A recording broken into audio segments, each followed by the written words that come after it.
షణ్ముఖధ్యానశ్లోకం.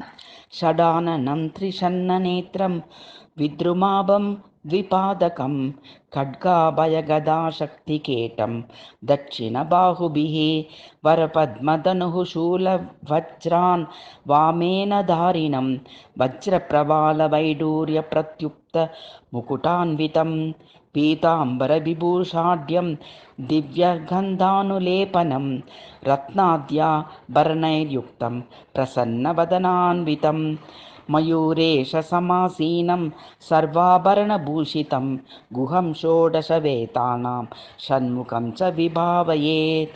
పూర్వముఖధ్యానం వచద్భువం శశాంకాభం ఏకవక్త్రం త్రిలోచనం చతుర్భుజసమాయుక్తం వరాభయసమన్వితం సవ్యే చాన్యే దండయుతం ఊరుహస్తం చ వామకే రుద్రాక్షమాలాభరణం భస్మపుండ్రాంకితం క్రమాత్ పురశ్చూడాసమాయుక్తం మౌంజీకౌపీనధారిణం అక్షమాలాసమాయుక్తం పాదుకాద్వయభూషితం కాషాయవస్త్రసంయుక్తం వచద్భ్రువం విభావయేత్.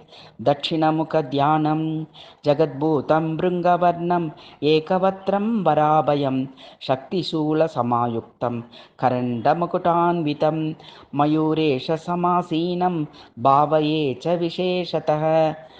నైరుతిముఖధ్యానం విశ్వభువం చ రక్తాభం ఏకవక్త్రం త్రిలోచనం వరాభయకరోపేతం ఖడ్గకేటకసంయుతం మయూరవాహనారూఢం భావయేత్ సతతం ముదా.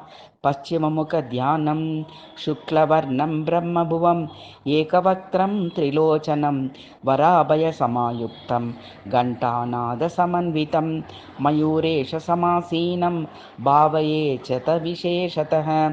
ఉత్తరముఖధ్యానం హేమవర్ణం చాగ్రిభువం త్రినేత్రం చైకవక్త్రకం వరాభయసమాయుక్తం గదాధ్వజసమన్వితం మయూరవాహనారూఢం భావయేద్వహ్రీసంభవం.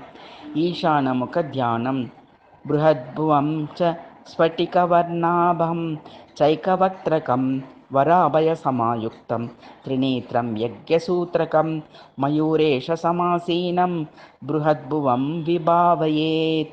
ఓం నమో భగవతే సుబ్రహ్మణ్యాయ.